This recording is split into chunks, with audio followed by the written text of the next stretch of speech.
disciplina de saúde ambiental. Hoje nós vamos falar sobre poluição do ar. Beleza? Professor, bom dia. Desculpa atrapalhar, não estou conseguindo ouvir o senhor direito, não. Não sei se é só para mim, mas a sua voz está muito baixa. Deixa eu ver um negócio aqui. Vocês estão me ouvindo ou não, gente? Aqui tá normal, Tá baixo. Aqui tá dando pra Estou ouvir ouvindo alto e direitinho. claro. Então isso aí é da internet, gente. Se tem algumas pessoas ouvindo alto e claro, é da internet, gente. Beleza? Uma coisa deve estar oscilando aí. Então vamos lá, vamos continuar, gente. Deixa eu compartilhar aqui. Mas eu vou falar um pouquinho para tentar aumentar um pouco a voz. Melhorou agora ou não?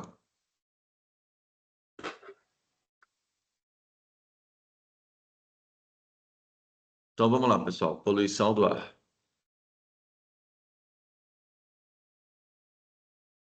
Então, a poluição atmosférica, a poluição do ar, acompanha o ser humano desde os mais remotos tempos, quando seus antepassados descobriram do uso controlado do fogo. Talvez tenha sido a primeira grande intervenção ambiental, pois, ao prover o calor para o seu conforto e proteção, gerava em seu abrigo uma atmosfera tóxica. Estudos arqueológicos mostram que o uso do fogo nas cavernas ofereceu maior risco de exposição aos homens pré-históricos, uma vez que se tratava de ambientes confinados. Beleza, gente? Até aqui vocês estão até aí tranquilo? Tranquilo. Beleza, então. Continuando.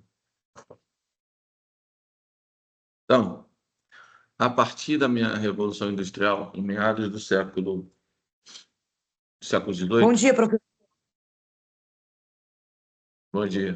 No século XVIII, com a introdução da máquina a vapor pelo inglês James Watt, deu-se início ao uso intensivo de combustíveis, tá, pessoal? Então, passando-se da utilização de uma biomassa para o carvão mineral. Ocorrendo também o incremento do uso de processos industriais, como a introdução da máquina de fiar e tecer, que substitui parte da mão de obra e o desenvolvimento do trem e navio a vapor. Então, nessa época foi chamada, né, a Revolução Industrial, que começou a vir as máquinas. E também é um nível em que a poluição aumentou bastante, comparado com antigamente, claro, não com agora, né? Porque agora não tem nem comparação. E olha que deu uma melhorada também, né? Certo, gente? Até aqui tá tranquilo? Estão conseguindo ouvir? Estão conseguindo acompanhar? Como é que tá? Eu estou ouvindo normal. Beleza, então. Então, gente, ó, a descoberta do petróleo foi a partir do século XIX, tá? Possibilitou um novo impulso na capacidade energética e, finalmente, no final do século XX, o uso econômico do gás natural. No entanto, o problema da poluição atmosférica passou a ser sentido de forma acentuada quando as pessoas começaram a viver em assentamentos urbanos de grande densidade demográfica, com o crescimento acelerado da população mundial, passando de 1,5 bilhão de pessoas no início do século XX para 7 bilhões de pessoas no século XXI. Deu um grande salto aí, né? De 1,5 bilhões para 7 bilhões é muita coisa. É muita coisa. 5,5 bilhões de diferença. É muita coisa. Beleza? Então, Sim. gente, tirar o som aqui. Tirar o som. Perdão. Então, vamos lá. Atualmente, a poluição do ar é um problema mundial que ocasiona concentração de poluentes na atmosfera e ultrapassa o limite da capacidade de autodepuração desse ecossistema. Alguém lembra o que é autodepuração?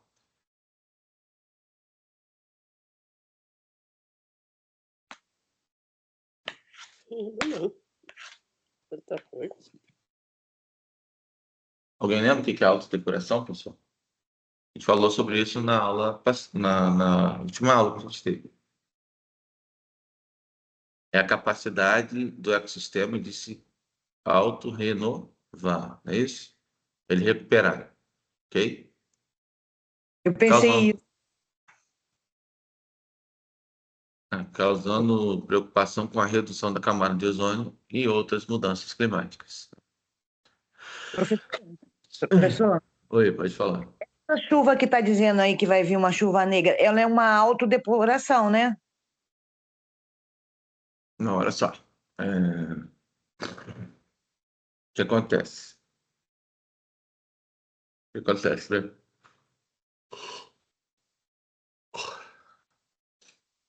Essa chamada aí, autodepuração, é um limite bem próximo dele, em que a capacidade daquele ambiente dele regenerar, entendeu? Isso que é a autodepuração. Essa chuva ácida é uma resposta à quantidade de poluição que tem na região, né? Aí é uma outra coisa, entendeu? É uma coisa ruim. A autodepuração, ela é uma resposta de recuperação de uma área afetada, entendeu? Pela própria natureza. O claro que eu tô falando, gente.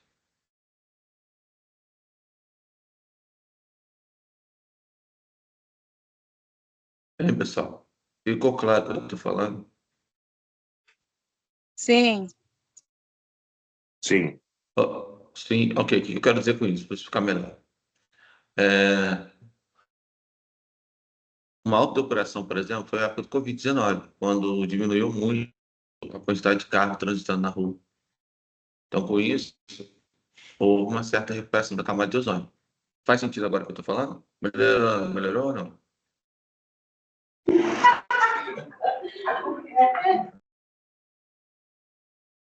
Hein, pessoal, melhorou o que eu falei agora? Mais claro? O que é autodepuração? Melhorou. Ok, então. Então, com os resultados atuais padrões de consumo e de vida, houve um aumento do tempo de permanência das pessoas em interiores, residência, local de trabalho, bem como maior permanência em meios de transportes, principalmente em situações de congestionamento,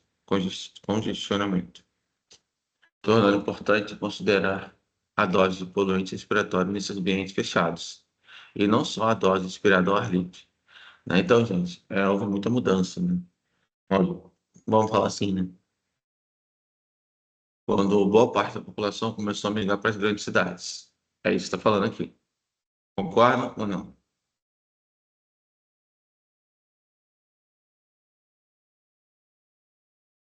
Sim. Show. Então, gente, olha aí, ó. Para alcançar níveis adequados de qualidade do ar, é preciso atuar no sentido de eliminar ou minimizar a geração de resíduos, definir e aplicar formas corretas de tratamento e de disposição dos resíduos gerados, e desconcentrar os grupos humanos suas atividades econômicas poluidoras, de forma a ganhar tempo e espaço para a autodepuração. Em uma última análise, significa mudança no estilo de vida da sociedade e da sua relação com a natureza. Ok? Alguma pergunta?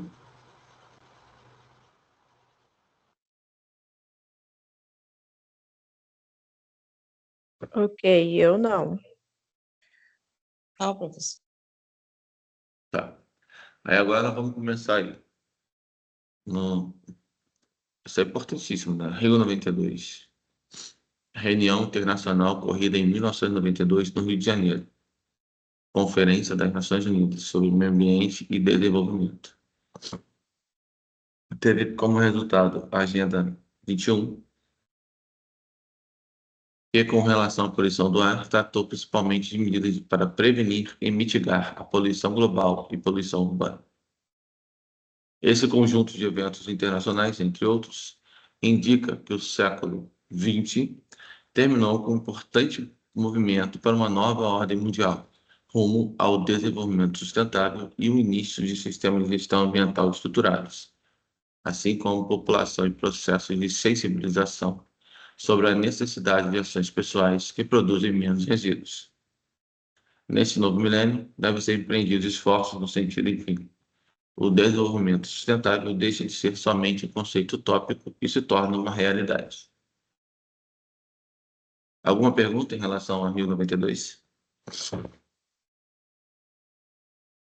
Apesar de a gente ter falado sobre o Rio 92 na aula de legislação, né? Certo, gente? Ou não? Sim. É. Tá. Então, Helena, os efeitos da minha poluição do ar. Os efeitos da poluição do ar se caracterizam tanto pela alteração de condições consideradas normais, como pelo aumento de problemas que já existem, tá? Então, ó, podem ocorrer em âmbito local, regional ou global. Esses efeitos podem manifestar na saúde, no bem-estar da população, na vegetação, claro, e na fauna. Sobre os materiais, as propriedades da atmosfera passam pela redução da visibilidade. Eu posso causar aí alteração da acidez da água pela chuva ácida, né? O aumento de temperatura da Terra com a alteração do aumento da temperatura da Terra pelo efeito estufa, né? É a modificação da intensidade da radiação solar, vai causar o aumento da incidência do raio ultravioleta sobre o planeta Terra. Eu também posso acabar interferindo na camada de ozônio, entre outros problemas. Ou seja, a gente tem muito problema, verdade seja dita. Nesse sentido, os estudos poluentes atmosféricos permitem a abordagem transversal às diversas atividades humanas, favorecendo uma compreensão da pressão, que é a ação antrópica associada a fatores naturais, exerce sobre a qualidade ambiental. Assim, fortalece o papo do monitoramento da qualidade ambiental e impactos na saúde pública para o desenho de políticas integradas. Por exemplo, o excesso de morbidade associado ao aumento de concentração de determinados poluentes sobrecarrega os serviços de saúde e custos associados, e encurta a vida da população mais suscetível, privando indivíduos e famílias de direitos fundamentais, que é a vida e saúde. Ok, gente? Então, separado com esse impacto que causa a poluição do ar, né, com relação ao quê? A chuva ácida, ao efeito estufa, não é isso? E a ação também do Professor, raio UV. Oi, Só fazer uma pergunta. pode falar. É sobre agora o que estão falando agora, que vai ter uma chuva, né, chuva negra agora, aqui no Rio, em algumas cidades aqui do Rio.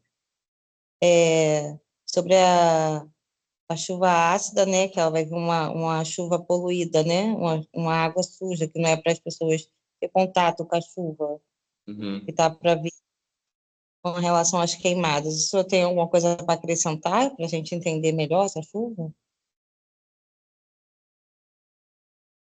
Vou falar rapidinho. Mas eu vou falar sobre chuva ácida aqui ainda hoje.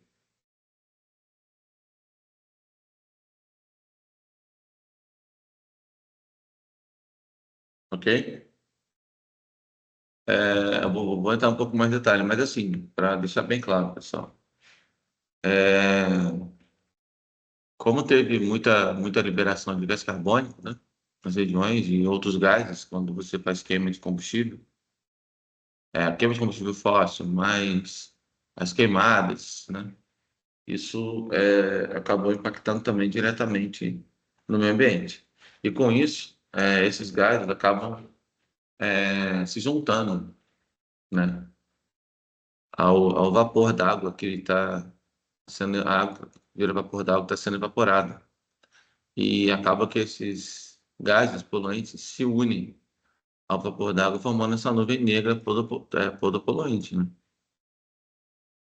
Então, dependendo do nível que for, em relação, essa chuva ácida vai ser surreal, porque ela vai acabar lesionando, estragando também. Além da queimada, né, a gente corre o risco de perder e também talvez colheitas com a chuva ácida, né? Ela acaba contaminando o solo também. Você concorda comigo? Nas Fora os reportagens estão dizendo estragos. que chuva negra é a mesma? Ela vem ácida ou ela só vai vir suja? Então, aí, olha só, vamos lá. É, a chuva ácida, ela vai ser decorrente do número de gás que eu acabei de falar. Eu tenho um excesso de poluentes que acabam afetando o pH, né, daquela água. Então, tem que ser material ácido, ok? Há uma união de gases que acabam baixando o pH dela. A chuva negra não vai ser propriamente dita ácida, não necessariamente. Eu posso ter um poluente, um alto nível de poluente, ok? Sem necessariamente ter uma chuva ácida. Não, não quer dizer, ela não necessariamente, entendeu? Essa chuva negra quer dizer que vai vir ácida. Ah, tá. Não, porque na reportagem estava dizendo que essa chuva tá para hoje, né? Aí Uhum. eu fiquei na dúvida se ela era ácida ou se ela era só suja, se ela era poluída por causa da sujeira. E eu estava É, achando, pode falar, gente, eu tô ouvindo. eu estava achando que essa chuva negra ia melhorar a situação do ar. Não, claro que não. Ah, não, né? Eu estava achando Não, que ia limpar, né, o ar, a poluição ia sair, ia melhorar. não, jamais, jamais. É o contrário. Ah, é o contrário, né? Uhum.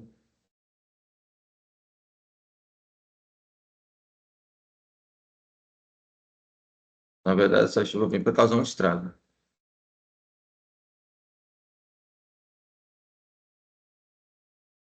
Poluente, né? Vem muitas partículas poluentes por conta que eu falei com vocês. Por conta da combustível, muita queima de combustível fóssil através dos veículos, fora as queimadas excessivas que estão havendo no planeta. Por conta do calor também, que eu falei, gente, o impacto é um efeito dominó, na verdade, né? Que pena, que pena. É. Nem me fala, gente, nem me Na fala. verdade, professor, eu acredito que ela não, a chuva não seja negra, ela vai ficar negra por causa do que ela vai trazendo do ar, né? Ela vai, na verdade, ela vai ficar escura por conta das partículas contaminantes que ela vai carregar, Ah, tá.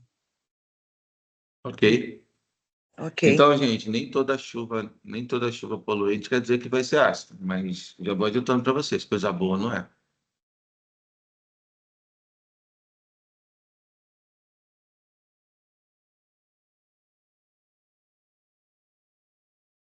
E vocês sabem, né, que São Paulo é o maior polo industrial que tem no Brasil. Um dos maiores polos industriais do mundo. Isso, acho que não sei se é o terceiro maior, alguma coisa assim. Imagina, lá é um vale. Do jeito que tá lá, cara, a poluição que vem de lá é enorme. E vocês repararam que vai vir de São Paulo mesmo, né?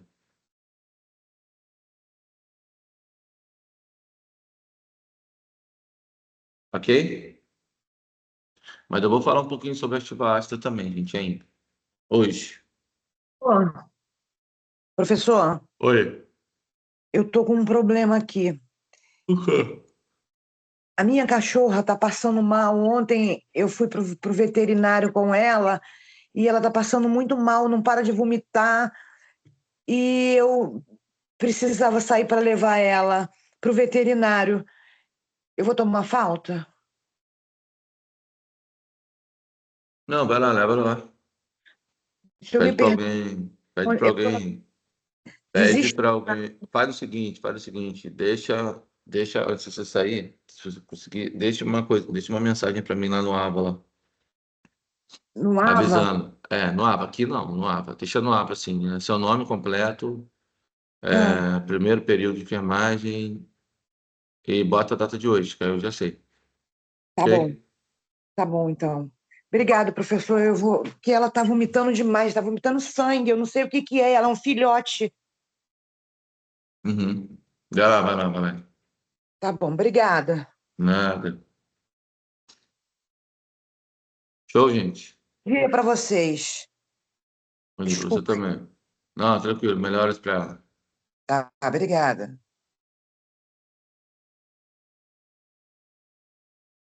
Beleza, gente? Então, olha só.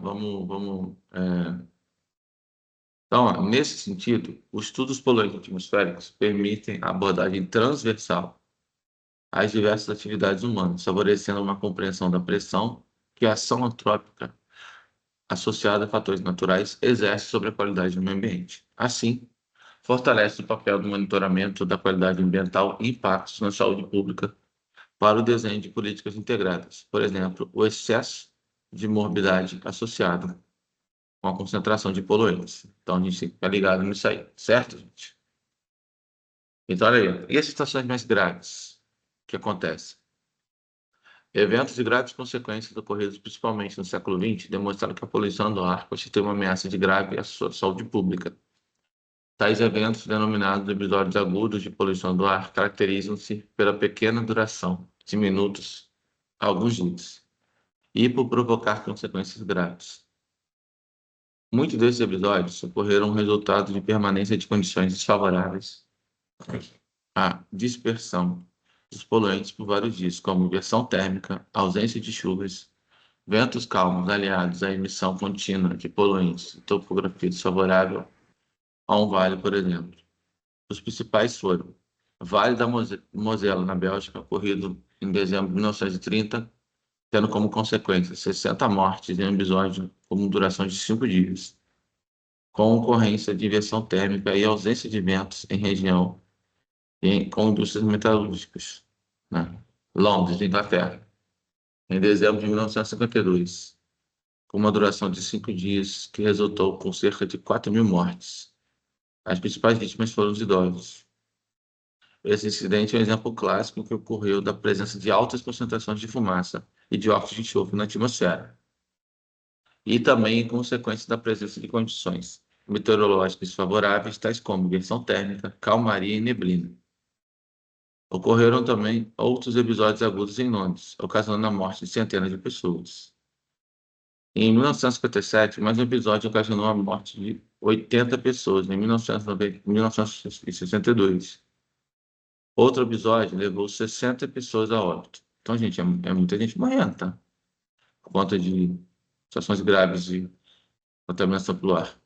Bhopal, na Índia, em 12 de março de 1984, onde houve uma liberação acidental de isocianato de metila, resultando na morte de cerca de 2.000 pessoas. É muita gente, né? Então, aí, ó, o primeiro fator químico de que se tem notícia no Brasil ocorreu na cidade de São Paulo, em 1972, e foi provocado por emissões de veículos e indústrias, inversão térmica e ausência de vento e chuvas, quando a cidade ficou coberta por uma densa névoa. Em 1976, no episódio crítico de poluição do ar ocorrido na cidade de Santo André, na região do ABC Paulista, de características industriais, perdurou por uma semana, ocasionando por uma inversão térmica pela ausência do vento e de chuva, aliados à presença de altas concentrações de dióxido de enxofre e material particulado emitidos pela indústria da região. É o que está acontecendo agora, né? Com essa chuva aí, tá, gente? Só para deixar isso claro. Além das indústrias, além dos carros, né, dos veículos, a questão das queimadas também. Em especial as siderúrgicas e as condições. Nesse caso, não se tem informações sobre possíveis mortes ocasionadas pelo episódio, mas foi verificado na ocasião um aumento significativo de hospitalização nesse período, principalmente por doenças e problemas respiratórios.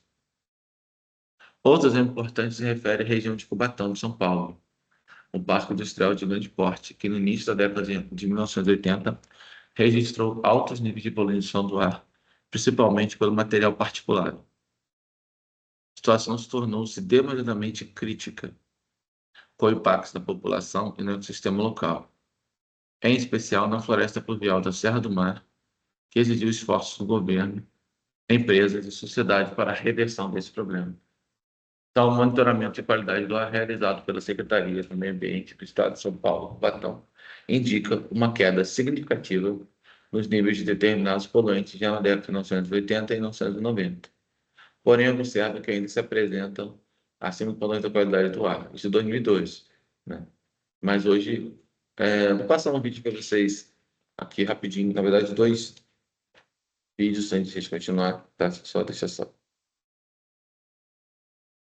Deixa eu...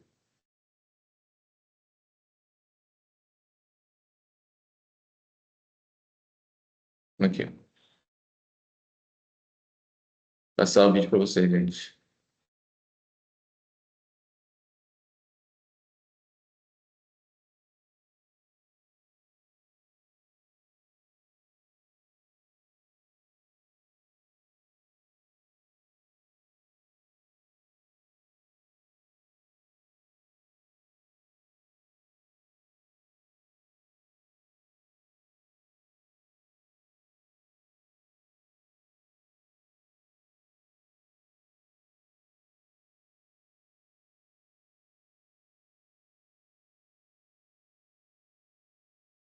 Presta atenção, esse vídeo aqui é importante, tem versão térmica.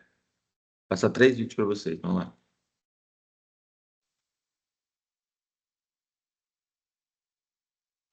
A inversão térmica é um outro problema ambiental, urbano tipicamente, tá? Porque a gente vai entender já que, na verdade, se for levar o pé da letra, não é um problema em si ambiental. Afinal, é um fenômeno natural que sempre aconteceu e vai continuar acontecendo com ou sem ação do homem. Gente, só um minutinho. Eu vou lá pegar água para mim aqui, faculdade, já estou voltando, tá? Vou deixar o vídeo rolando, beleza?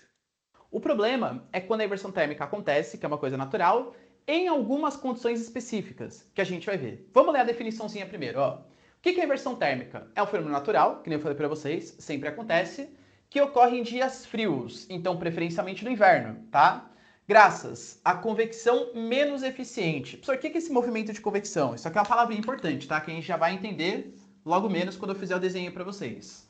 Uma convecção menos eficiente. Só é um problema se tiver em regiões serranas ou montanhosas e com muita poluição. Vamos ver, vamos pensar um exemplo aqui para explicar. Uma região serrana ou montanhosa com muita poluição. Para variar, ele. São Paulo. Vamos ver o caso de São Paulo. Isso aqui é um desenho esquemático de São Paulo.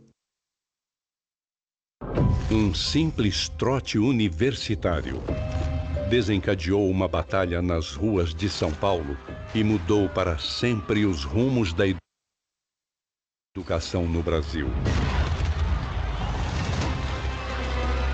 No dia 2 de outubro de 1968, a Rua Maria Antônia assistiu um conflito violento e generalizado entre alunos de 2 universidades. De um lado, a Faculdade de Filosofia, Ciências e Letras da USP e do outro, a Universidade Presbiteriana Mackenzie. Alunos da USP estavam na rua arrecadando fundos para um evento estudantil. Um aluno da Mackenzie, irritado com aquilo, jogou um ovo podre e eles revidaram com pedras e tijolos. Em pouco tempo, a Maria Antônia parecia um campo de guerra. Barricadas, coquetéis Molotov e até troca de tiros eram vistos na rua da capital paulista. Mas não só isso. Personagens que impactam a futura trajetória política do Brasil também se encontravam no meio da fumaça, como um jovem que depois se tornou ministro. Após mais 2 dias de muita violência, a Batalha da Maria Antônia se encerrou. Mas o que viria a seguir seria uma guerra que se trava até os dias de hoje. E no dia 17 de setembro, às 20 horas, você vai entender o que está em jogo nas universidades brasileiras. Professores, alunos e especialistas do Brasil e do exterior revelam os bastidores da preocupante realidade que se esconde por trás dos muros das universidades brasileiras. Faça seu cadastro e assista gratuitamente ao primeiro episódio. Sua inscrição é muito importante para você receber o link e ter acesso a informações e bastidores exclusivos da nossa investigação. Toque no link deste vídeo e se cadastre agora.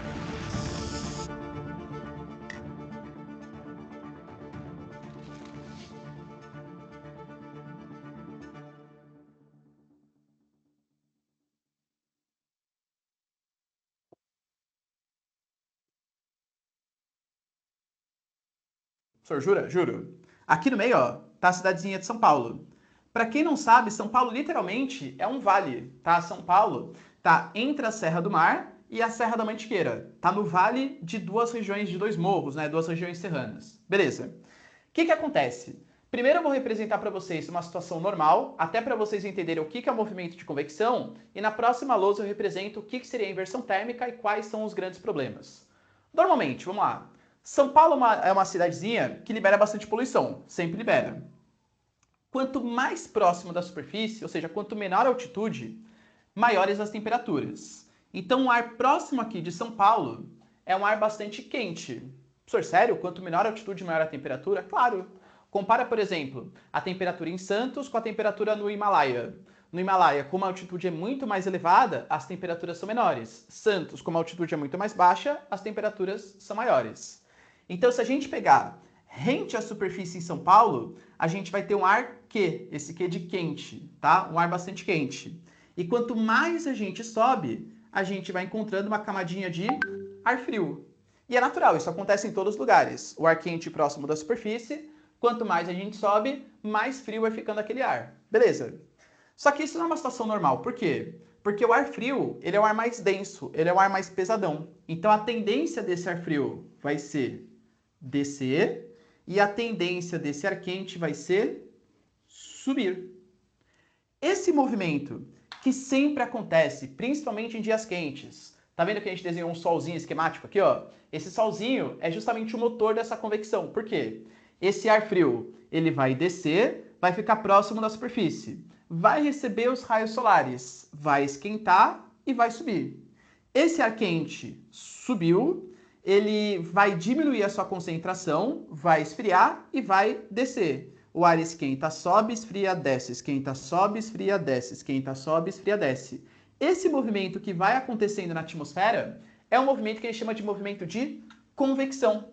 Esse fenômeno, que é a famosíssima convecção da atmosfera. Aliás, em climatologia, já tem videozinho aqui no canal, a gente fala que existe uma série de tipos de chuvas. Imagina se, por exemplo, esse ar quente estiver carregado com umidade. Essa umidade vai subir, transforma em nuvem, condensa e chove. Chuva de convecção. Chuva que acontece por esse movimento de esquenta, sobe, esfria, desce. Esquenta, sobe, esfria, desce. Tá? Outro ponto importante. Essa convecção da atmosfera, ela faz um trabalho de dispersão de poluentes. Porque imagina, São Paulo libera muita poluição, tanto no inverno quanto no verão, né? Não tem muita diferença, tá? Só que nos dias quentes, o Sol bombardeando a atmosfera e aquecendo esse ar para ter esse movimento de convecção, vai fazer com que não tenha um acúmulo tão grande de poluentes. Claro que tem, né? Mas não um acúmulo tão grande de poluentes. Agora, em dias frios, no inverno, aí o bicho pega, que é exatamente o que a gente já vê na próxima lousa. Mas antes, ó, tira um print aqui. Vamos pegar então agora a situação onde efetivamente existe a inversão térmica. Geralmente acontece no inverno, consequentemente nos dias frios. Nos dias frios, vocês têm que notar que, em geral, isso aqui, ó, não vai ser tão intenso. Então, tchau, solzinho sorridente, você não existe mais, tá? Nos dias frios, vamos pegar aqui, ó. Naturalmente, a gente sabe, né, que o ar mais próximo da superfície é um ar quente e o ar que está lá em cima na atmosfera é um ar frio. Cara, isso aqui naturalmente acontece. Lembra, quanto menor a altitude, maiores as temperaturas. Só que em dias frios, olha o que pode acontecer. Vou pegar o caso de novo, tá? Aqui acontece aqui no Brasil. Em dias frios, pode vir uma massinha de ar. Olha lá aqui, ó. MPA. Massa polar atlântica. A única massa fria que efetivamente atua no nosso território. Olha lá aqui de novo. MPA. Única massa fria que efetivamente atua no nosso território. Durante os dias frios, a tendência é que ela se expanda, ela ganha força. Para vocês terem uma noção, a MPA no período de inverno, ela consegue chegar até a floresta amazônica. Tamanha a força que ela tem em alguns momentos do ano, tá? Beleza. Então vem vindo, ó. A MPA é uma massa fria e úmida. A gente sabe, galera, que quanto mais frio, mais denso tende a ser esse material. Ou seja, a MPA é uma massa pesadona, uma massa fria bem pesadona. Aí ela vem se deslocando, se deslocando, se deslocando, vem aqui, papapá, tudo tal, beleza, beleza. Opa, ela é fria, pesadona. Ela vai se instalar por baixo desse ar quente. Vem aqui a MPA, toda pomposa, toda bonitinha, tudo tal, bem-vindo, bem-vindo, bem-vindo. Opa, se instalou por baixo desse ar quente. Olha o que está acontecendo, galera. A gente vai ter a instalação de um ar frio pesadão bem em cima da superfície aqui em São Paulo.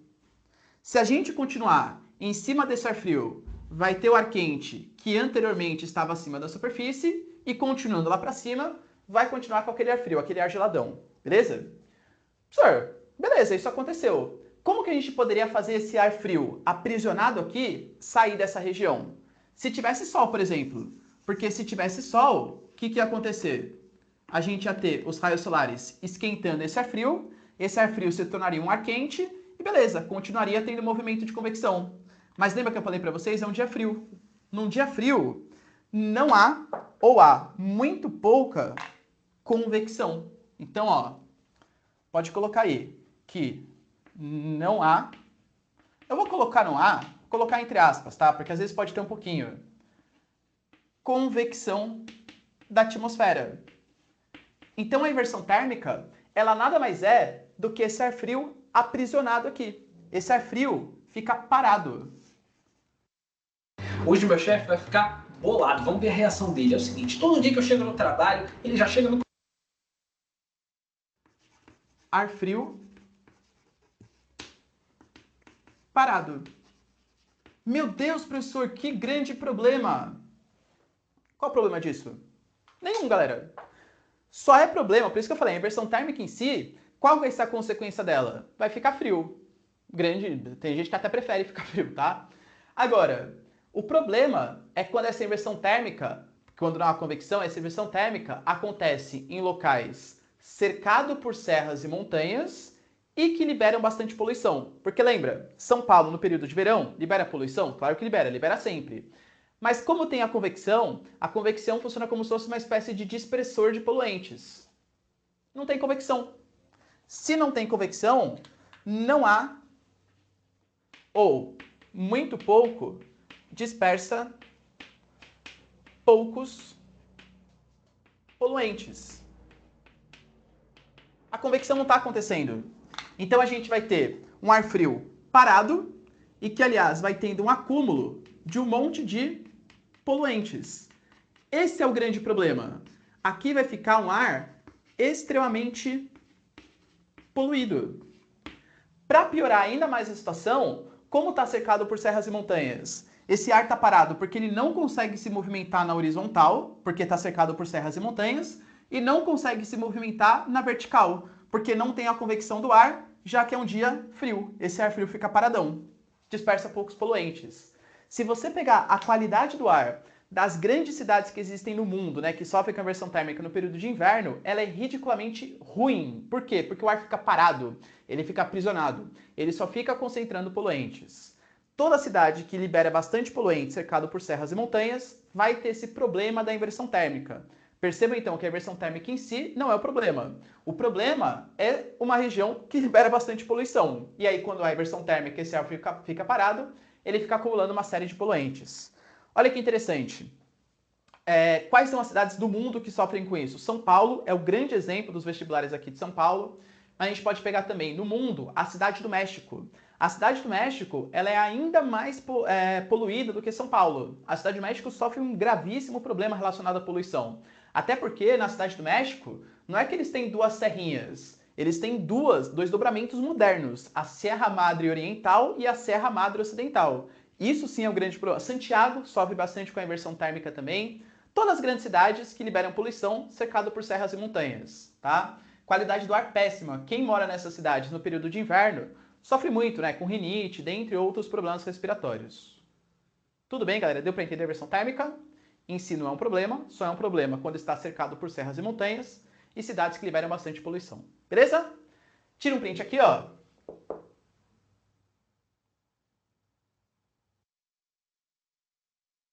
Beleza, gente? Quer uma aula com...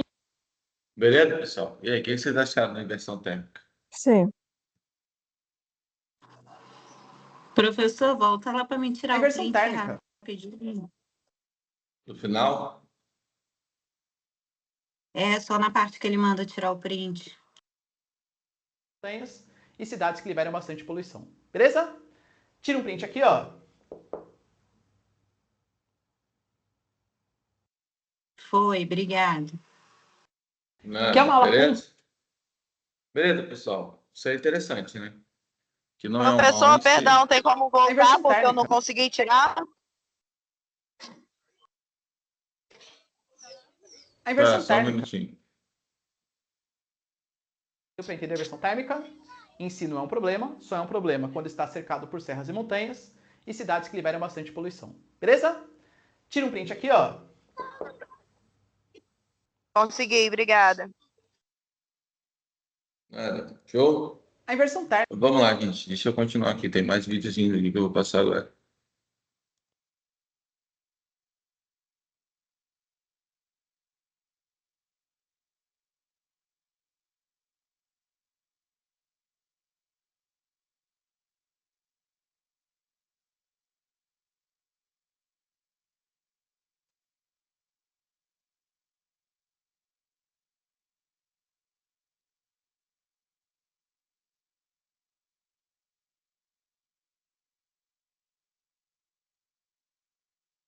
Eu consigo colocar aqui.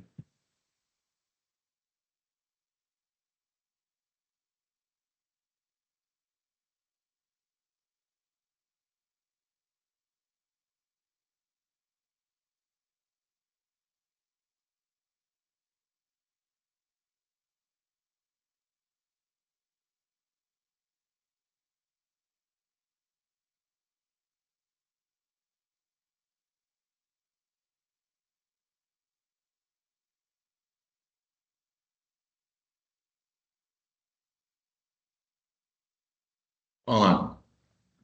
Deixa eu passar aqui. É o vídeo antigo, mas o que ele demonstra, o impacto que ele demonstra é bastante interessante.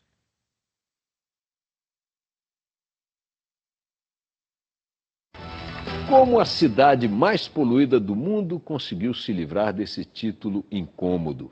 É o que você vai ver na reportagem especial de hoje que mostra o renascimento de Cubatão na Baixada Santista, em São Paulo.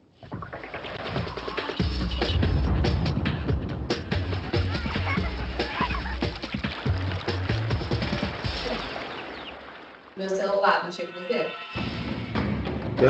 Deixei meu celular com você? Comigo, não. 30 anos atrás, esta era a imagem do caos. Na cidade mais poluída do planeta, segundo a ONU, uma paisagem dominada pela fumaça das chaminés.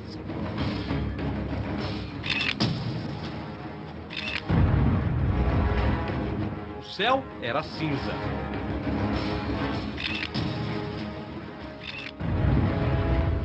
Na Serra do Mar, as árvores não resistiam. Durante anos, Cubatão foi retratada assim nas reportagens. Como não chove e nem venta, a poeira fica concentrada no vale onde estão as indústrias. É esse ar que Vila Paris está respirando. No auge da poluição, nenhum bairro sofria tanto quanto a Vila Paris.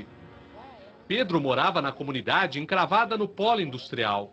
Como é que era viver aqui? Cruel. A química no corpo, na pele. Você via? É lógico. Nítido, né?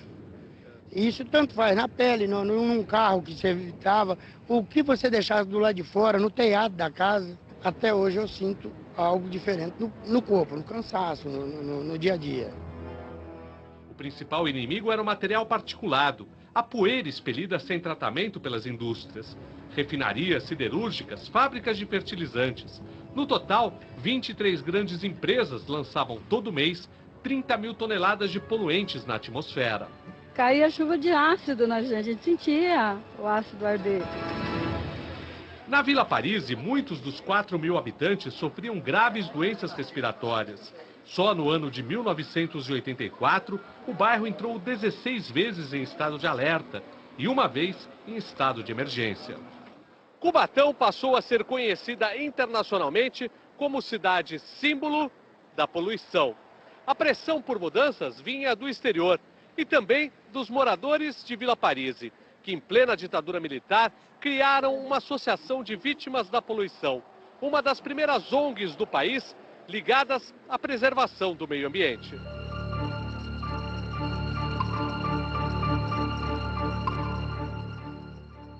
Nós criamos núcleos, né, em cada bairro, e foi representante de cada bairro nesse congresso. Teve um congresso muito grande, assim, de nível mundial mesmo. Teve imprensa do mundo inteiro aqui. Foi o divisor de águas, então foi fundamental, porque deu alerta, né? A mobilização provocou ações concretas. Uma parceria entre o governo do estado, a prefeitura e indústrias da região começou a mudar a imagem da cidade. Órgão responsável pelo controle da poluição, a CETESB instalou uma sede em Cubatão. Um levantamento apontou todas as fontes de poluição. Medidas radicais foram tomadas, como a instalação de filtros e a modernização dos processos de produção. A população de Vila Parise foi removida para este conjunto habitacional, longe das chaminés. Há 16 anos, não há nenhum registro de estado de alerta em Cubatão. Praticamente qualidade do ar e águas a gente resolveu todos. Solo e água subterrânea que a gente tem ações em andamento e com certeza vai também chegar aos 100% de controle. As indústrias reduziram em 98% a emissão de poluentes no ar. Gastaram mais de 2 bilhões de reais em programas de adequação e recuperação ambiental. As medidas antipoluição coincidiram com um aumento na produção, que cresceu 40% nos últimos 15 anos. Eficiência produtiva não combina com poluição de maneira alguma, ou seja, hoje a busca de todas as empresas é trabalhar com sustentabilidade, ou seja, produzir mais, com mais eficiência, com menos uso dos recursos naturais e com menos emissões de resíduos, emissões atmosféricas e efluentes. Hoje é possível ver o céu azul em Cubatão. A serra também está reflorestada. As chaminés ainda estão no vale. Algumas poluem mais do que deveriam, mas boa parte da fumaça que se vê agora é o vapor das caldeiras. Ainda é preciso manter vigilância constante. A poluição ela não terminou totalmente. Ainda tem o passivo ambiental. O que seria o passivo ambiental? É todo o problema gerado pela poluição no passado que reflete hoje em dia. Por exemplo, os metais pesados no fundo do rio Cubatão e no manguezal. A antiga Vila Parise virou um gigantesco depósito de containers e a intensa movimentação de caminhões traz novos poluentes. No vale onde as indústrias estão instaladas, a Serra do Mar forma uma muralha que dificulta a dispersão dos poluentes. A qualidade do ar na região está muito longe de ser a ideal. A natureza também dá seus próprios sinais da recuperação ambiental, nos rios e nos mangues. O guará vermelho volta a colorir os mangues de Cubatão. O pássaro que impressionou os primeiros viajantes que chegaram ao Brasil séculos atrás sumiu nos anos de poluição. Agora, eles reapareceram, atraídos pela abundância de alimentos e pela recuperação ambiental.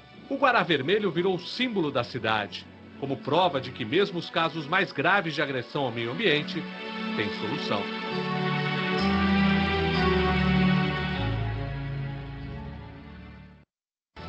Como assim? Viu, gente? Interessante isso. Apesar de ser um vídeo antigo, ele demonstrou como é que ele sofreu essa mudança aí, né? E aí, o que vocês acharam do vídeo?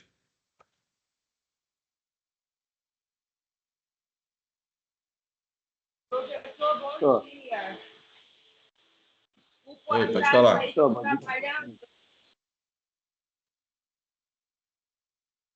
Pode falar, gente, não ouvi. Oi? Tá me ouvindo? Tô te ouvindo, pode falar. Eu trabalhei bom dia aí a turma. Eu trabalhei nessa refinaria de Cubatão em 2013 até 2016. E realmente já tinha melhorado bastante esse problema da poluição aí, mas a gente escutava lá que há 10 anos atrás realmente o bicho pegava lá para os moradores, sabe? E na cidade de Cubatão, ele mexe, eu acho que aí de ano em ano, existe uma simulação de emergência. A casa vier tem algum tipo de escapamento lá de gases, né? Tem alguma indústria daquela lá, então acho que é de 6 em 6 meses. O tempo que eu fiquei lá tinha a simulação com os próprios moradores. O pessoal da. Lá quem comanda lá, a maioria é o pessoal da Petrobras, né? Então, o pessoal comandava rotas de fuga, né? Se acontecer tal vazamento em tal lugar, você tem que ir para tal lugar, entendeu? Então, mas houve uma melhoria boa, como mostrou no final aí agora. A Serra do Mar aí já voltou o verde, a flora, os animais voltaram ao normal, entendeu? Encontravam muito animais mortos nessa época aí desse, dessa poluição, quando não estava 100% aí, né? Dando problema. Mas eu vi isso tudo aí de perto aí, e nessa época já estava bem melhor, o Batão. Entendeu? Isso aí, vai. Isso aí. Obrigado. Obrigado, Vilmar, pelo compartilhar sua experiência. E só para deixar um pouquinho mais claro também, vocês podem reparar que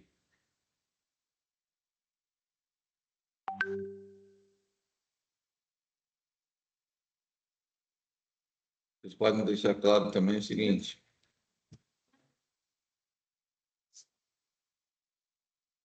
A gente pode deixar claro também essa situação tá?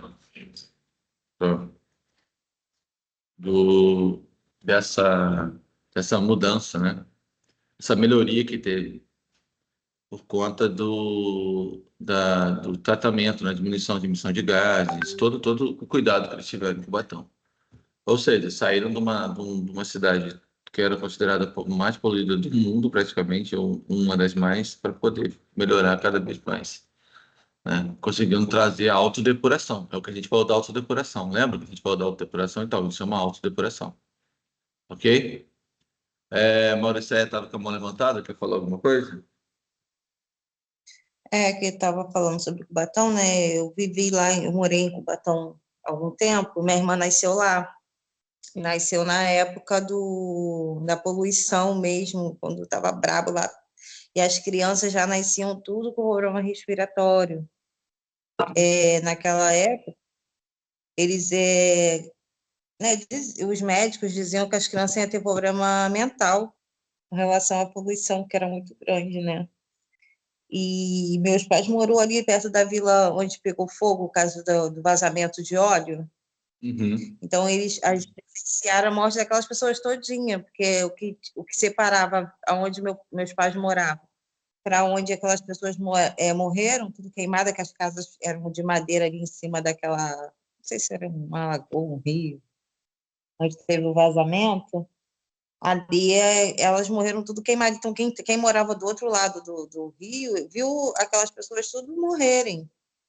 Foi um caso aí que ficou vários dias na televisão a respeito desse acidente lá em Cubatão. Então, aquela poluição ali de Cubatão, eu sabendo agora que melhorou, né? Porque até então minha mãe sempre falava assim: Deus me livre, moro em qualquer lugar, menos em Cubatão. Minha mãe tem um pavor desse lugar até hoje. Não, imagino. O caso da imagem ali da poluição, daquele acontecimento que teve ali, horrível mesmo. Ali era considerado realmente o lugar mais poluído do mundo. Não, negócio feio. Gente, para fechar agora, eu vou passar o último vídeo para vocês, tá? Ok? Beleza, gente? Só um minutinho aqui. Só um minutinho que aconteceu um negócio aqui, rapidinho.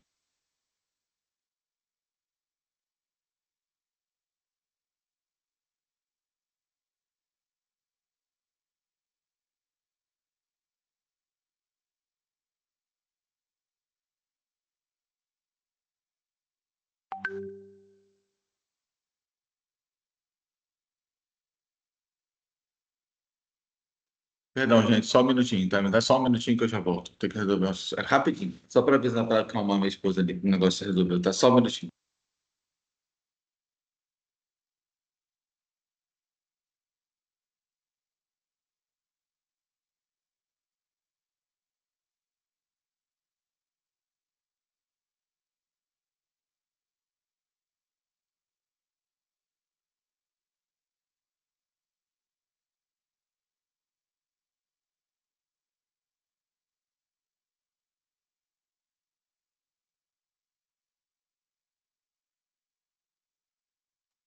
Gente, me desculpa, tá? Só foi avisar lá para dar acalmada na minha esposa da situação, ok? Me perdoe, tá? Vamos voltar aqui. Vou passar o último vídeo para vocês. Agora, aproveitar a deixa, né?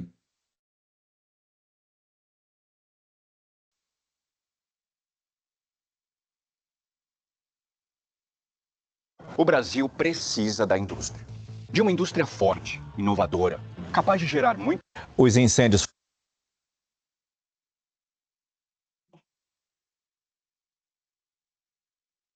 Consigo marcar de novo o som, que eu não sei se estava marcado o som.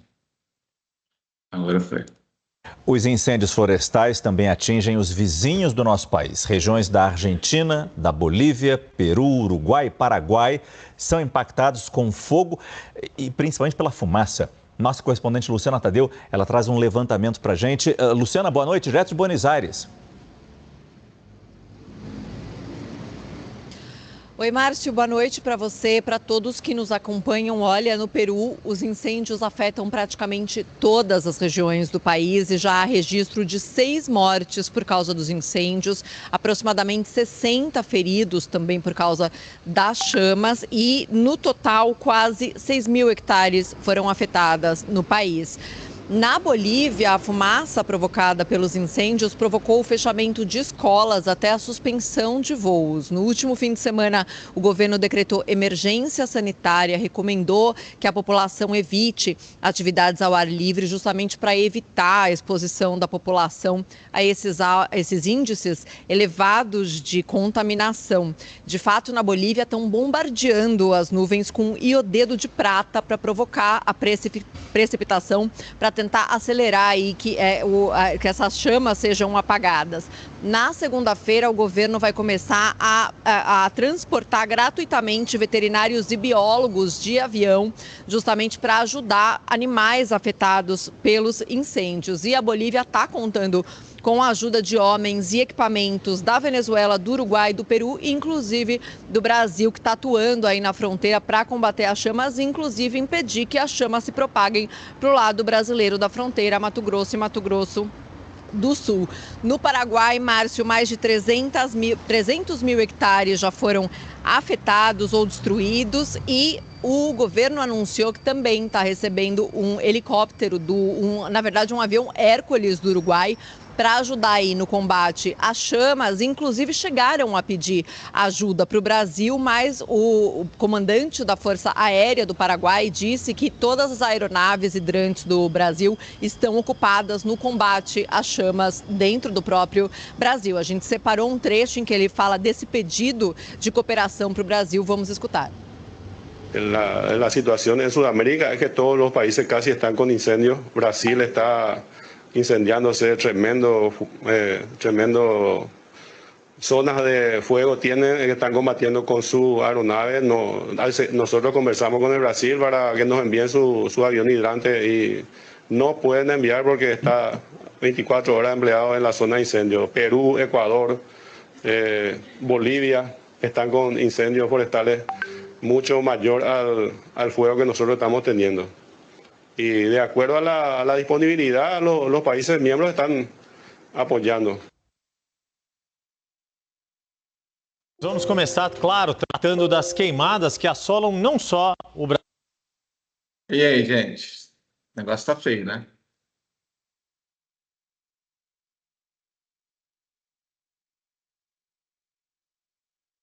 Né, professor? Está muito calor, aí muita queimada e aí abre mais ainda a camada de ozônio, né? Fica mais poluído, mais aberto, tudo está ajudando para piorar as coisas, né, na verdade. Infelizmente. Umidade também muito baixa, né? Isso aí vai gerar um impacto. Vai gerar, não, está tendo um impacto bem complexo.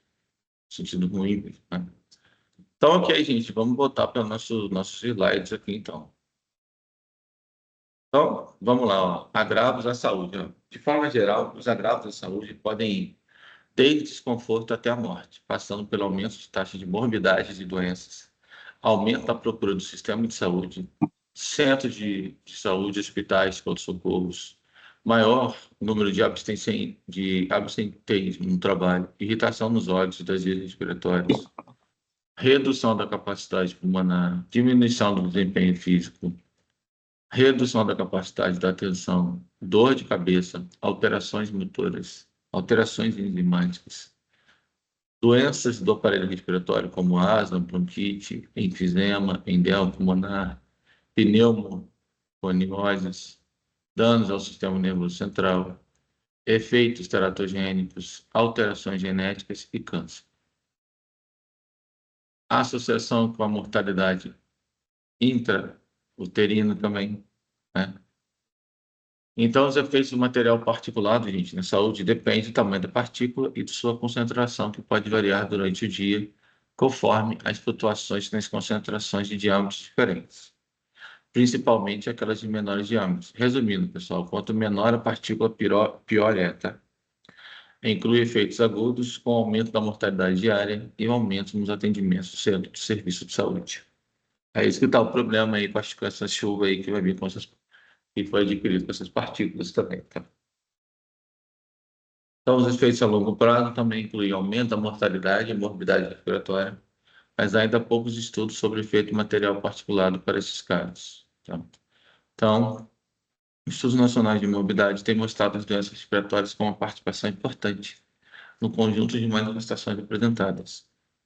Em estudo abrangendo todos os hospitais do Vale do Paraíba, a participação de doenças respiratórias alcançou 11,4%. Ou seja, né, a gente ainda sofre bastante com essas mudanças climáticas e também com a poluição do ar. Ainda mais usando combustível fóssil, né? Ok, gente? Então, a gente tem a questão dos poluentes altamente tóxicos, né? Alguns poluentes clássicos que usualmente são regulamentados, material particulado, monóxido de carbono, dióxido de enxofre, ozônio, óxido de nitrogênio, hidrocarbonetos totais. Existem muitos outros que são muito mais agressivos à saúde humana, podendo provocar danos a longo prazo, como benzeno, dioxina, furano, hidrocarbonetos, policlínicos aromáticos, entre vários metais, certo? Então, as dioxinas e os furanos, as dibenzoparadoxinas policloradas, que a gente chama de PCDD, e os dibenzofuranos policlorados, que a gente chama de PCDF, tá? Tá, gente? Resumindo, não é para decorar esses nomes não, tá, gente? Fiquem tranquilos. Comumente, síndrome de dioxina de furanos, ou genericamente de dioxinas, são duas classes de compostos aromáticos tricíclicos de função éter, com estrutura quase planar que possuem propriedades físicas e químicas semelhantes. Os átomos duplosos se ligam a esses anéis benzênicos, possibilitando a formação de um grande número de congêneres, 75 para dioxina e 135 para os furanos, totalizando 210 compostos contaminantes. É muita coisa, tá? Para analisar. Beleza, gente? Você vê a quantidade que tem de contaminante. E isso aí, tanto as dioxinas quanto os furanos, tem achado na matriz ambientais, tanto no ar, na água e no solo. Só para vocês terem uma noção como é que a situação é complicada e complexa. Ok? Ok, gente? Que eu falei até aí? Ou não? Beleza. Ok. Tá. Pera aí, ó. O hidrocarboneto policlínico aromático também, que a gente chama de HPA, são compostos formados também por dois ou mais anéis aromáticos condensados, contendo átomo de carbono e hidrogênio. Aí, ó. Uma coisa, também é poluente. O negócio é complicado demais, gente. Complicado demais. A liberação desses componentes através de veículos também. Olha aí, ó. Combustão veicular, por causa do diesel, gasolina, e queima de madeira, carvão mineral, incêndio florestal, queimadas. Tudo isso aí acaba aumentando a emissão de compostos poluentes.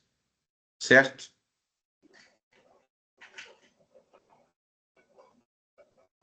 Não fugindo disso, mas também fazendo parte, eu também causo danos à vegetação, pessoal. Entendeu? Eu também causo impacto na vegetação. Olha, então, segundo Godes, a indução de injúria pela poluição do ar e a subsequente expressão do sintoma são dependentes de vários fatores físicos e biológicos. Dos 4 rotas principais das plantas que eu tenho, raiz, caule, folhas, estruturas reprodutoras, a folha é o alvo principal. Por quê? É o ponto da troca gasosa que acontece com a planta, tá? Então, a sensibilidade das plantas aos poluentes atmosféricos é bastante variável, indo de altamente tolerante a muito sensível. Os principais efeitos da poluição do ar na vegetação são: o que vai acontecer naquela vegetação daquela região? Ó, a alteração do crescimento e da produtividade daquelas plantas. O colapso foliar, que, como eu falei com vocês, a folha ela é muito sensível, porque troca gasosa nela. E ela pode acabar sendo eliminada, ok? O envelhecimento precoce, beleza? Daquela vegetação pode sofrer despolarização também, tá? Ok? Pode haver uma clorose, não sei. O que é clorose?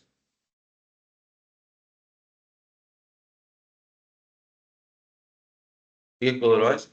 Alteração da cor, né? A gente falou da planta, dessas plantas.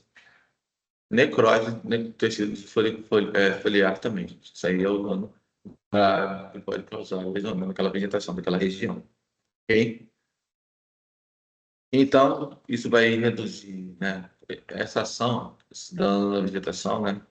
Poluição do ar pode reduzir a penetração da luz, como consequente, a redução da capacidade fotossintetizadora, redução de deposição de partículas nas folhas também, porque a penetração dos poluentes nas raízes afetam diretamente o solo, os gases, enfim, né? Ok, gente? Ficou claro isso para vocês ou não? Os pontos chaves que eu resumi aqui. O resto não preciso falar, ok? Está envolvido. Professor, dá licença. Oi. Eu tô na estrada, é Michele que tá falando, eu tô na estrada e eu tô indo pro Rio levar minha mãe, que minha mãe tá um pouco doente, quer dizer, muito doente. Eu vou ficar sem sinal, tá? Mas eu tô aqui, tá bom? Tá beleza. Obrigada. Tá show. Nada. Pessoal, aí, ficou claro essa ideia que eu falei agora? Dos mecanismos de impactos que geram na vegetação? Ou não? Sim. Sim. Ok, qualquer dúvida, vocês me falam. Não entenderam, vocês também me falam, ok? O efeito global, gente. O efeito da poluição do ar em escala global, ou seja, em todo o planeta Terra, estão atualmente caracterizados pela redução da camada de ozônio, pelo aceleramento do efeito estufa e, em menor escala, também pela deposição da chuva ácida, ok?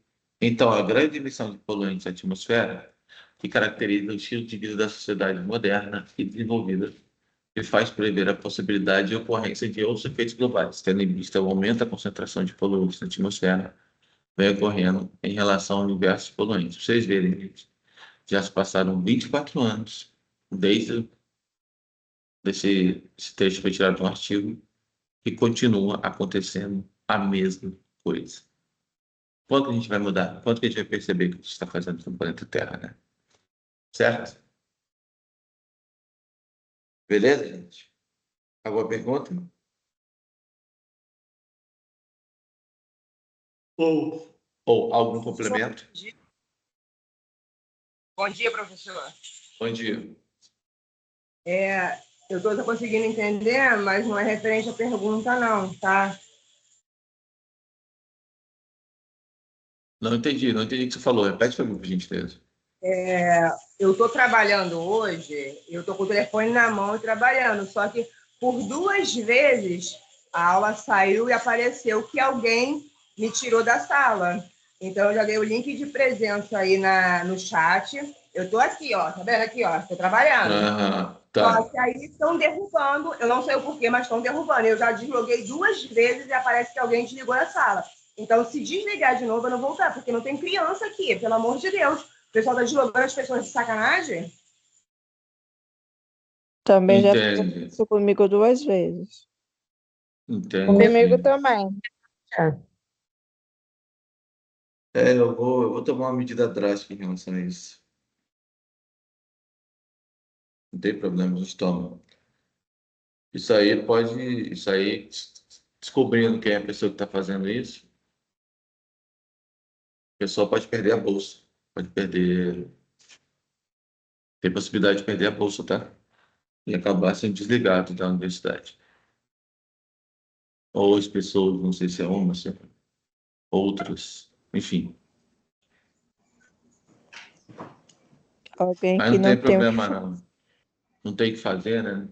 Se não Já quiser. me tiraram também, professor, 2 vezes também. Tive que entrar 2 vezes, porque estava lá dizendo que me tiraram da aula. Eu também, me removeram já. Aí eu entrei de novo. Mas, Me removeram 2 vezes. beleza, tá tranquilo. Tá tranquilo. Já vi que eu vou me chatear com isso de novo e vou ter que tomar uma medida que eu não queria tomar. Mas eu vou entrar nesse detalhe agora. Eu vou falar com um amigo meu para me ajudar a resolver isso. Inclusive, hoje eu vou mandar um áudio para ele. Então, a ideia aqui é chegar em cima lá do pessoal do TI lá e ver se tem alguma forma de bloquear os alunos a ter que fazer isso, porque isso aí já está acontecendo já há muito tempo. Uhum. Graças Não, a eu Deus, estou nunca sabendo da aconteceu história. comigo, não. Uhum. É. Tem um pessoal lá que... Professor, eu acho que tinha que descobrir quem é que faz isso e expor, para passar vergonha geral.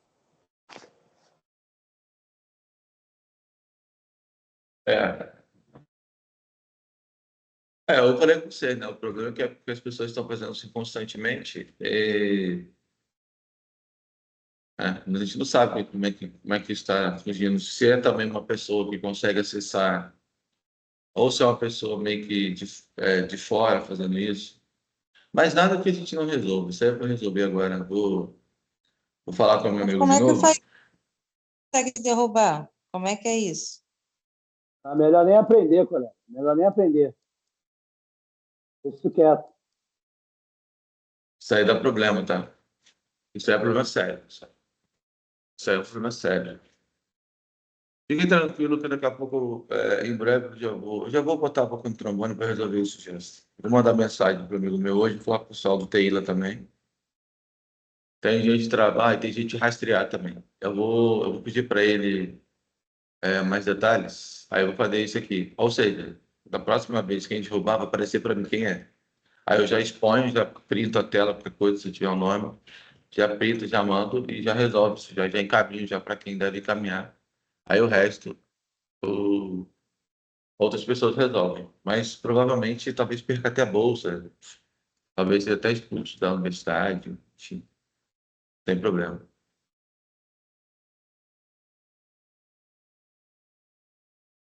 Beleza? Então vamos continuar aqui, gente. Uma coisa vocês me falam, mas eu vou mandar mensagem também aqui. Deixa eu até mandar mensagem para ele aqui. Vou mandar um áudio para ele depois, no final da aula. Vou ter um intervalinho antes de começar a minha outra aula. Então vamos lá. Redução da camada de ozônio.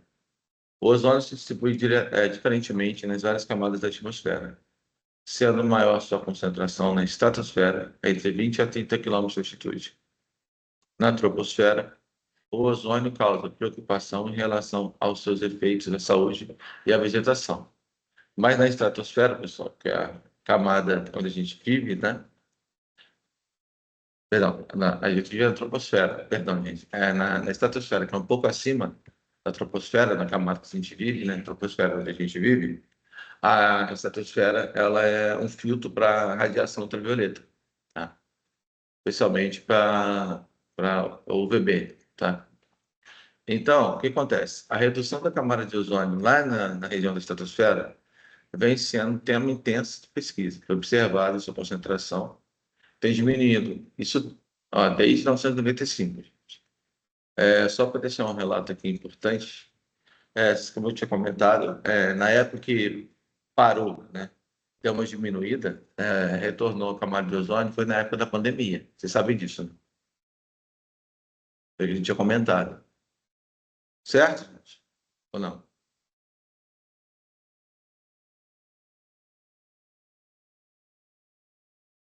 Certo, gente? Vocês estão conseguindo entender o que eu falei agora ou não? Sim, professor. Sim. Beleza. Então, deixa eu ler. A teoria da camada de ozônio. A teoria atualmente aceita é que o ozônio da estratosfera está sendo eliminado em grande parte pelo cloro e pelo bromo presente em várias substâncias de alta estabilidade química que permanecem na atmosfera dezenas de anos. Em especial, substâncias aí como clorofluorcarboneto, que é o CFC, que também eram agentes de destruição de óxido de nitrogênio, erupções vulcânicas, gás halon, que foi utilizado em sistema de proteção contra incêndio, brometo de metila, fumegante, inseticida, enfim, gente. É uma série de substâncias que acabam causando dano na camada de ozônio. Ok? A questão dos sistemas aqui, do CF6, né? Que é o clorofluorcarbono, que eram liberados de refrigeração, geladeiras. Isso antigamente, a gente não tem mais essa liberação, né? Beleza? Ok, pessoal, aqui em relação a esse impacto desses materiais aí que são liberados na camada de ozônio, vou dar uma resumida para vocês, falei só os essenciais. Ok ou não? Pode ser. Sim. Ok. Então, gente, é muito impacto, né? Tá certo? Tá. Resolução do CONAMA, número 13 de dezembro de 1995, estabeleceu, entre outras medidas, uma gradativa eliminação do uso de substâncias destruidoras da camada de ozônio. E aprovou a antecipação de eliminação de quem? Da substância destruidora da camada de ozônio no Brasil em relação aos prazos dispostos no Protocolo de Montreal. Assim, ficou proibido em todo o território nacional o uso dessas substâncias em novos sistemas, equipamentos, produtos nacionais importados, ressalvadas aquelas aplicações características com o uso essencial do Protocolo de Montreal. Então, ó, em setembro de 2000, foi aprovada a resolução do CONAMA número 277, que manteve as proibições do uso das substâncias controladas pela resolução CONAMA número 13 de 95. Estabeleceu-se a redução de ano a ano das importações de queijos, CFC, no Brasil até sua proibição total em 2007. Né? Então, comemora-se o Dia do Ozônio no dia 16 de setembro. Olha aí, ó, dia 16 de setembro, Dia do Ozônio aí, ó, falta 2 dias. Vai cair que dia? Na segunda-feira. Aí, ó, interessante, né? Um dia que o Protocolo de Montreal foi aprovado, com meio de disseminação e divulgação dessas atividades de proteção da camada de ozônio desencadeadas no país. Certo, gente?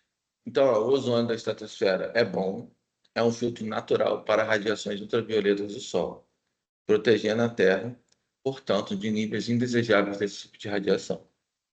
Os raios ultravioletas em excesso, principalmente da faixa da UVB, têm como efeitos prováveis uma maior incidência de catarata, doenças de pele, queimaduras e câncer, causando prejuízo também ao sistema imune, reduzindo a camada de gordura, com aumento de infecções fúngicas e bacterianas, provoca um envelhecimento mais rápido da pele por sua degeneração elástica, né?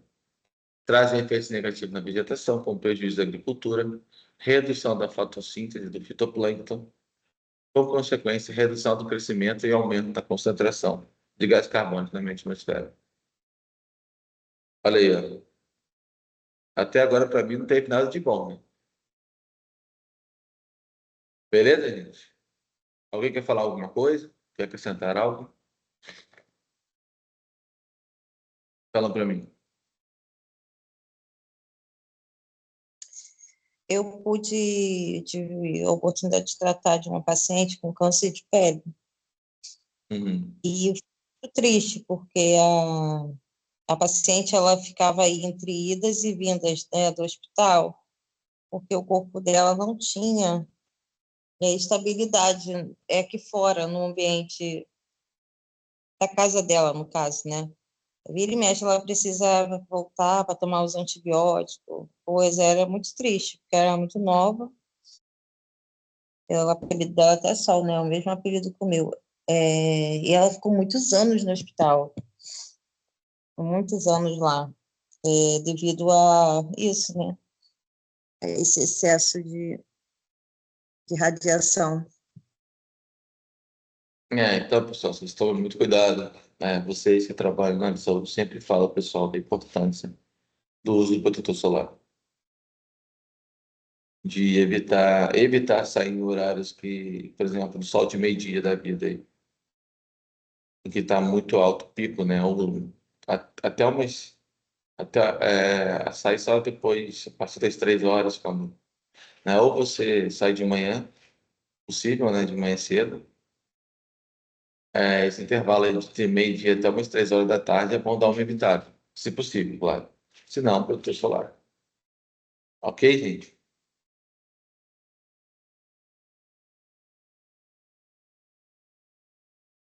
Ok ou não? Alguma pergunta, pessoal? Alguém quer acrescentar mais alguma coisa? Hein?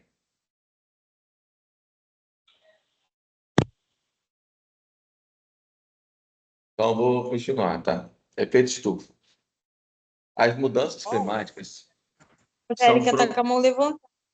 Pode falar, gente. Angélica. Olha só, gente, só para deixar eu quero, só um minutinho, eu quero deixar uma coisa bem clara para você. Gente, eu não vejo de mão levantada, só vejo slide.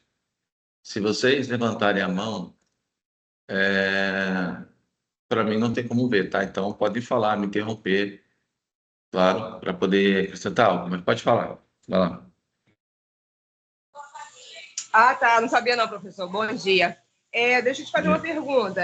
Geralmente, os médicos, eles falam que o ideal é pegar o sol até das 10 horas, né? Por causa das crianças. Mas só que o sol de hoje em dia, de 10 horas, não é mais o sol de 10 horas de há 2 anos atrás. Então, como é que fica isso? O sol das 10 horas que está extremamente quente está sendo tão nocivo quanto o de meio-dia, 1 hora? Não tão nocivo quanto de meio-dia de 1 hora, não. Porque meio-dia de 1 hora está pior ainda. Faz sentido, né? Então, mas o ideal é tomar mais cedo ainda, então. Sabe que 10 horas já está começando a ficar quente. Então, qual que é o ideal? Tomar de 8 horas da manhã, de 7, entre 7 e 8 da manhã. Né? Respondi? Deixa eu fazer uma pergunta. Um sol de 8 horas da manhã, né? Uma pessoa que tem criança, que tem que sair, e os protetores hoje em dia já não estão fazendo mais o mesmo efeito. Eu, principalmente, eu tenho 2 filhas que têm problema de pele com o sol que dá pano branco, e por mais que use protetor, entendeu? Como é que eu saio com uma criança às 8 horas da manhã, aí tendo que sair meio-dia, até mesmo quando ela vem da escola, ela vem cheia de mancha, cheia de alergia, entendeu? Então, dá para perceber, né, que com o passar do tempo, a camada de ozônio já não está mais ficando a mesma coisa, está cada vez pior por causa da poluição e tudo mais. E vai chegar, eu acredito que vai chegar um ponto que nem mais o sol de 8 horas vai estar seguro, né? Que vai dar dando o mesmo efeito de doenças de pele do que de um sol de meio-dia, 1 hora. Infelizmente, a gente vai ter que... o que acontece? O que eu vou dizer agora é o seguinte. Infelizmente, a gente vai ter que... ou dar um jeito... Desculpa a expressão, tá, gente? Me perdoe. É o jeito chulo que eu vou falar agora. Mas vamos lá. Ou a gente toma vergonha na cara e começa a perceber os impactos, né? E começar a protestar. Isso que era bom protestar. Um exemplo para vocês, né? Os fatores. Porque, de verdade, né? Com essa mudança, ao invés de ficar tendo umas guerras sem sentido, né? Ou umas brigas assim por coisas banais, ao invés de a gente brigar uma coisa séria, igual você comentou aqui agora, porque não só suas filhas, né? Mas e também outras pessoas passando por isso, e é algo muito grave, gente. Não dá para ficar mais de rodeio, né? Vamos falar assim. A gente tem que tomar umas posturas futuramente ou nem tão futuramente, ou logo, logo, na verdade, né? Tem que ir para poder tentar melhorar o que está acontecendo. Porque o ser humano vai ter que buscar tecnologia também. Não, daqui a pouco o planeta Terra vai ser inviável morar aqui. Vai ficar inviável para a gente sobreviver no planeta. Uma alta temperatura dessa. Então, sabe? Então, é muito complexo. É muito complexo. Né? o calor realmente chegando, e olha que a gente nem está no verão ainda, né? Imagina no verão agora, a gente está na primavera, imagina quando chegar em dezembro. Como é que vai estar? Tem até um filme, professor, que eu não sei o nome, não, com Vin Diesel, que o pessoal vive na caverna. Muita gente deve ter visto esse filme, que o sol, quando ele nasce, ele é insuportável para as pessoas ficarem. Que tem até uma parte do filme que ele sai da caverna assim, o cara, para se matar, ele vai em direção ao sol. Então, quando o sol nascia, as pessoas tinham que se esconder no subsolo ou atrás das rochas, porque o sol era insuportável para a pele. As pessoas morriam queimadas literalmente instantâneo. E do jeito que tá as coisas, isso não está uma realidade muito distante, não. A gente está... Né, eu acho que eu sei o que você está falando. É um filme meio futurista, não é? Do Vin Diesel? Não, é um filme futurístico, não é isso? Acho que o nome do filme é Riddick. Isso, é esse mesmo. Tem um cachorro alienígena lá. Eu não lembro o nome do filme, não, mas esse filme é legalzinho. Mas só que, em comparação, ali dava para ver que o Sol, entre o Sol e a Terra, para as pessoas que viviam ali, não tinha proteção mais nenhuma, entendeu? Então era inconcebível. E do jeito que está caminhando as coisas, eu não duvido muito a gente chegar bem perto dessa realidade, né? Uhum.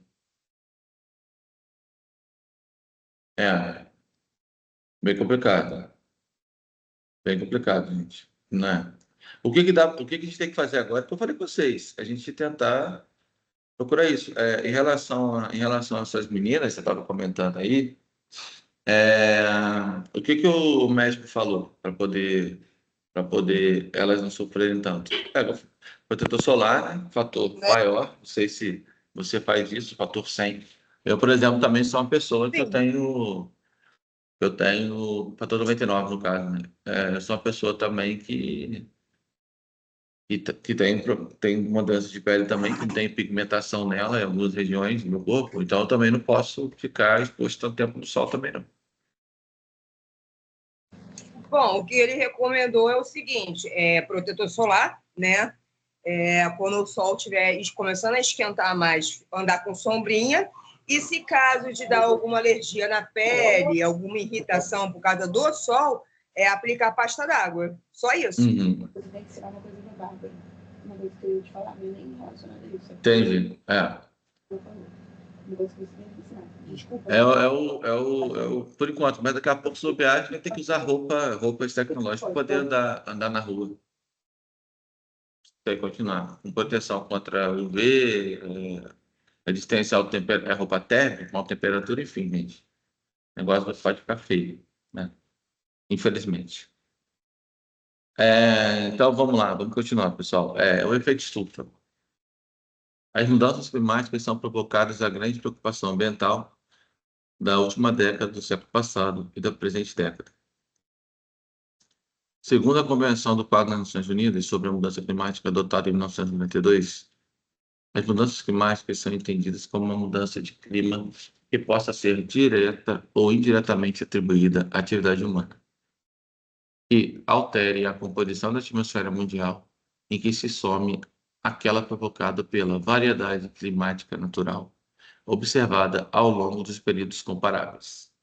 Então, o efeito estufa antropogênico, que é com a ação do homem, né, significa o aumento da temperatura da Terra provocado pela maior retenção na atmosfera da radiação infravermelha por ela refletida. Tá? Em decorrência do aumento de concentração de determinados gases que têm essa propriedade, como o gás carbônico, o metano, o clorofluorcarbonetos e o óxido nitroso. Então, essa camada de gás que vai envolver a Terra tem uma função importante na manutenção da vida, pela retenção de calor que ela proporciona, havendo, portanto, um efeito estufa natural por essa camada. O problema surgido é o aumento dessa retenção de maior e crescente concentração de gases que absorvem radiação infravermelha. Então, em 1992, foi estabelecida a Convenção do Quadro das Nações Unidas sobre a Mudança do Clima, como processo permanente de revisão, discussão e troca de informação, possibilitando a adoção de compromissos adicionais em respostas às mudanças no conhecimento científico e nas posições políticas também. Primeira revisão de adequação dos compromissos foi conduzido pela primeira sessão de conferência de partes, que ocorreu em Berlim, em 1995, a partir da minha COP1.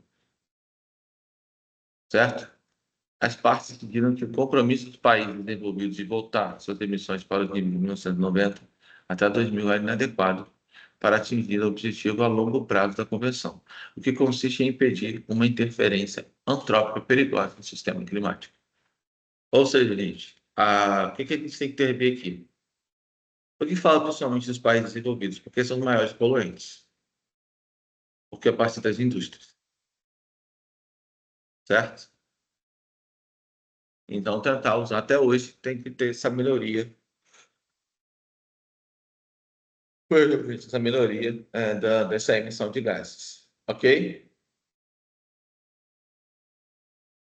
Ok, gente? Ou não? Ok, professor. Show.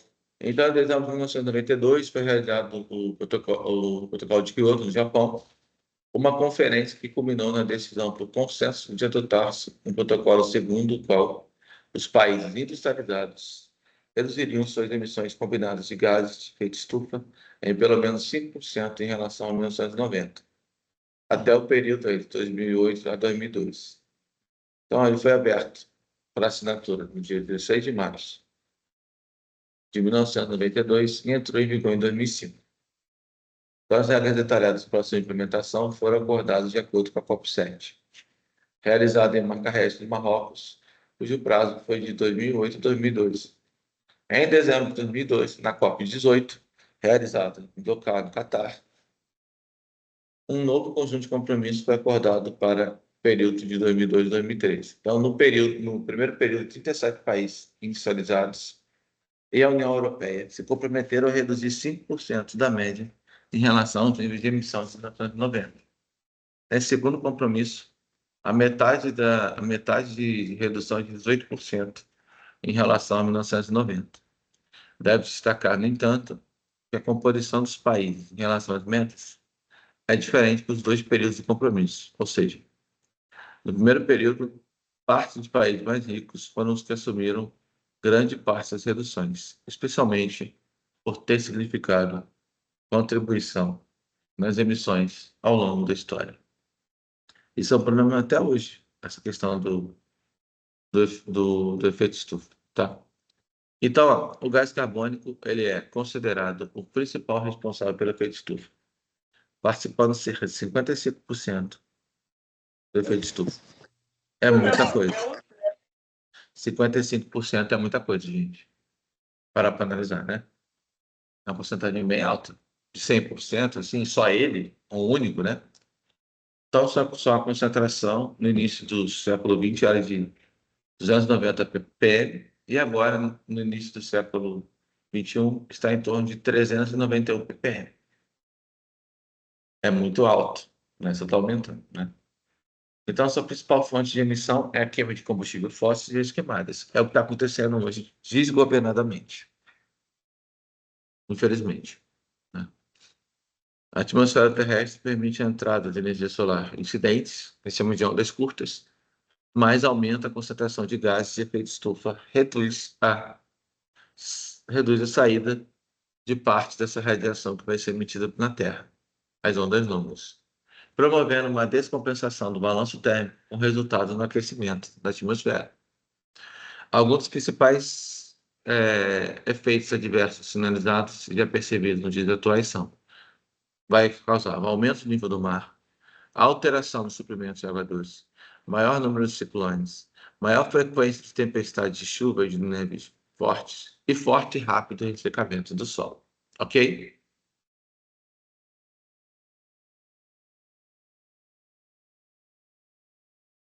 Ok, gente? Tranquilo ou não? Falam para mim agora. Querem perguntar alguma coisa? Querem acrescentar alguma coisa? Professor. Ok, professor. Beleza. E a chuva ácida? O termo chuva ácida foi utilizado pela primeira vez por Robert Ann Smith para referência ao efeito que emissões industriais tinham nas chuvas na Inglaterra do século XIX. A chuva ácida provém da lavagem da atmosfera pelas chuvas que arrastem os óxidos de enxofre e de nitrogênio nela presentes em outros elementos ácidos, alterando a acidez da água, reduzindo o pH pela formação de ácidos como sulfuroso, sulfúrico, nitroso e nítrico, com consequências indesejáveis para o meio ambiente, em especial para as plantas e para a vida aquática. Ocorre também a deposição seca, sendo atualmente utilizado o termo deposição ácida para denominar ambos os fenômenos em vez de chuva ácida. Sua ação, apesar de ser sentida no âmbito mundial, tem se apresentado mais em âmbito regional ou mesmo transfronteiriço, como acontece transfronteiriço, como aqui, ó, Estados Unidos e Canadá, e entre os países da Europa. China e Índia são dois países onde a poluição do ar também está muito alta atualmente e preocupam também em relação à chuva ácida. Normalmente, a chuva ácida tem um pH ácido de cerca de 5,6 por causa da presença do gás carbônico, tá? E a chuva, pessoal, tem áudio ligado aí. Então, a chuva ela é considerada ácida com seu pH for menor de 5,6, ok?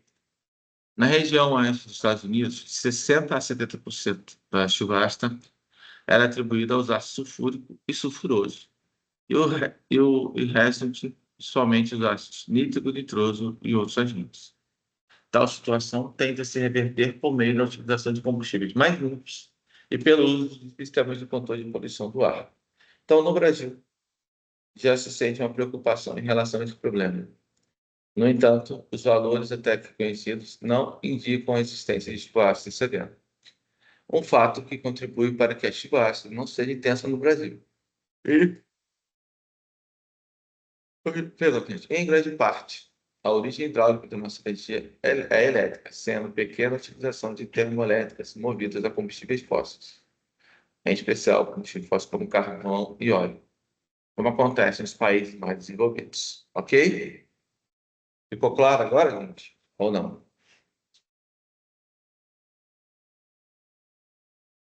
Sim, professor. Ok. Sim, professor. Beleza? Sim, professor.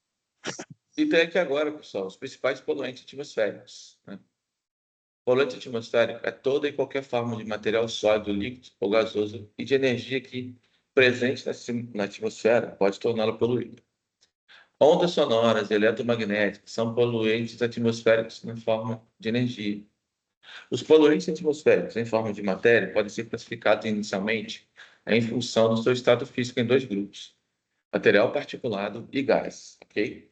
Material particulado, gente, ó, as partículas sólidas ou líquidas emitidas por fontes de poluição do ar, ou mesmo aquelas formadas nas atmosferas, são denominadas material particulado. E quando suspensos no ar, são denominados aerossóis, ok? Então, as partículas de maior interesse para a saúde pública são as pequenas inaláveis, que eu falei com você, quanto menor a partícula, pior é, né? Que são aquelas com poder de penetração maior que 50% no trato respiratório médio e inferior. O material particulado pode ser classificado segundo o método de formação em poeiras, poeira de cimento, poeira de amianto, poeira de algodão, poeira de rua, fumos, fumos de chumbo, fumos de alumínio, fumos de zinco, fumos de cloreto de amônia, fumaça, partícula de combustão de combustíveis fósseis de materiais asiáticos ou de madeira, contendo fuligem, partículas líquidas, e no caso de madeira e carvão, uma fração do mineral. E névoas, partículas líquidas também. Ok, pessoal? Isso aí tudo é material particulado. Certo ou não? Certo, professor. Qualquer dúvida, qualquer coisa, a gente fala. Ok? E os gases? São poluentes na forma molecular, quer como gases permanentes, como o dióxido de enxofre, monóxido de carbono, o ozônio e os óxidos nitrosos. Quer como aqueles na forma gasosa transitória de vapor, ou os vapores orgânicos em geral, vapores dissolventes, por exemplo. Outra classificação utilizada é aquela que leva em conta a formação dos poluentes. Então, nessa classificação, os poluentes em forma de matéria podem ser poluentes primários, emitidos já na forma de poluentes. Quando fala de poluentes primários, gente, ele já está na forma de poluentes. E poluentes secundários, que são formados na atmosfera através de reações químicas ou mesmo fotoquímicas, como é o caso da formação do ozônio, dos moléculas fotoquímicos. Resumindo, a secundária, gente, tem uma interação para poder se tornar poluente, seja através da luz, seja através de reações químicas, de união de combustíveis, enfim, né? Aí se torna um poluente. Ok, gente? Ficou claro isso, a diferença do primário e do secundário? Professor. Oi. Sim. Oi, alguém falou aí? Professor, vai, pode continuar. Quer falar alguma coisa? A diferença do primário para o secundário é que o secundário precisa de uma reação para ele se tornar poluente? Sim, uma reação química, uma reação fotoquímica, uma união, né? Uma reação de substâncias, isso. Ele não é de cara poluente, entendeu? Ele não chega já como poluente. Ele precisa ter uma reação, uma interação. Aí ele se torna poluente. Isso aí. Beleza? Beleza. Beleza, professor, beleza. Show. E as fontes de Beleza. poluição? Beleza. Tranquilo. Ó, fonte de poluição do ar pode ser qualquer processo. Equipamento, sistema, máquina, empreendimento, que possa liberar ou emitir matéria ou energia para a atmosfera de forma o quê? De torná-la poluída. Então, essas fontes podem ser divididas em fixas e móveis. A emissão da atmosfera pode vir de ações naturais e de ações antrópicas, ou seja, pela ação do homem. Igual aqui, ó. Natural, ó. Erupção vulcânica lança partículas de gases para a atmosfera, como os compostos de enxofre. Decomposição de vegetais e animais. Ação do vento causando uma ressuspensão da poeira do solo da areia. Ação biológica de micro-organismos no solo. Tá? Formação do metano, principalmente nos pântanos. Aerossóis marinhos. Descargas elétricas na atmosfera. Tá? Incêndios florestais naturais. Né? Gás carbônico. Óxido de nitrogênio, monóxido de carbono. Outros processos naturais, como reação da atmosfera em substâncias de origem natural, ok? E entre as fontes antrópicas, tem diversos processos, como operação industrial, como queima de combustível na indústria, para fins de veículos, gasolina, álcool, diesel, ou qualquer outro tipo de combustível, certo? Aquecimento geral, cozimento de alimentos, queimadas, queima de lixo ao ar livre, incineração do lixo, limpeza de roupas a seco, poeira, tá? Liberação de combustível pelo veículos também, construção civil, demolição, movimentação de terra em geral, certo? Equipamento de refrigeração, pintura, gente, esgoto doméstico, aterro sanitário, resíduos, tudo isso causa poluição do ar, certo? Muita coisa, né, gente? É muita coisa que a gente convive no ambiente que causa poluição do ar. Ok, pessoal? E claro também... Oi. A sua matéria é bem extensa. Será que não teria como fazer um resumo dessa matéria aí para a gente estudar, não? Porque ela é imensa. Importante, né? Resumo? Então, tem isso dirigido que eu vou passar para vocês. Para fazer dar uma ajuda com a prova. São 10 questões. Tá? A prova tem 14, mas são 10. Ok? Obrigada, ok. Nada. Aqui, gente, só falando dos veículos. A gente já comentou sobre eles, então eu vou passar, tá? Então, gente, chegando já no finalzinho da nossa aula. Aí, ó. Estamos finalizando, tá? Ó, prevenção e gestão, gente. Dica para vocês também. Aí, ó. Medidas de prevenção e correção devem ser tomadas para atingir o desenvolvimento sustentável, né? A busca de soluções para o problema de poluição de ar deve começar pela prevenção. Prevenção significa evitar a geração de poluentes, com a utilização de processos industriais mais limpos, combustíveis mais limpos, medidas de redução de consumo de produtos poluidores de energia, enquanto também controlar se refere a medidas de tratamento da emissão desses poluentes, certo? Então, é sabido que a poluição significa perda da matéria-prima ou de energia. Uma caldeira que emite uma fumaça preta está trabalhando com uma eficiência baixa, desperdiçando combustível e, ao mesmo tempo, lançando mais poluentes no ar, que visualmente observa-se pela fumaça preta saindo das chaminés, além do monóxido de carbono, hidrocarboneto e outros, ok? Então, ó, um automóvel desregulado emite mais poluentes e, ao mesmo tempo, consome mais combustível. Assim, prevenir e controlar a poluição, em uma última análise, significa reduzir perda de combustível e de matéria-prima. E é na prevenção, né, gente, que a população pode atuar muito mais intensamente, reduzindo o uso de veículos particulares, privilegiando o transporte coletivo, que, por seu turno, deve ser do tipo menos poluente, estar mais disponível e confortável para que a população possa ficar satisfeita ao utilizá-lo, menor produção de lixo para a população e o uso de eletrodomésticos e lâmpadas mais eficientes em termos de consumo de energia, são medidas também de grande importância, certo? Medidas tecnológicas são importantes, mas não têm conseguido resolver o problema, como é o caso dos veículos automotores, sendo necessário atuação consciente Professor. e ambiental correta da população. Oi. Desculpa, o senhor está comentando sobre a poluição do ar, né? Uhum. Na sua matéria. Eu estava pensando aqui que os aviões e os navios, né, que transitam, né, tanto o avião, tanto o barco, também faz essa poluição também do ar, né? Não tanto perto da gente, mas também faz essa poluição, correto? Correto, sim. Ah, tá, ok. Beleza? Mas não é tão grande como a poluição do carro, por exemplo. Ah, sim. A queima é menor, né? Uhum. Ah, tá. Tá bom. Obrigado. Ok? No caso do navio, eles falam, mas do avião... Entendi. Entendeu? Porque o avião não se movimenta a partir de combustível. É diferente a movimentação dele. Ele Beleza? queima, tem alguns aviões que queimam por querosene, outros eu não tenho Isso. certeza, né? Então, não sei como é que vai ser essa diluição dessa poluição, né, na atmosfera, né? Aí... É porque, como eu falei, né? Tem pouquíssimos aviões rodando e muitos carros, por exemplo. Né? Entendi.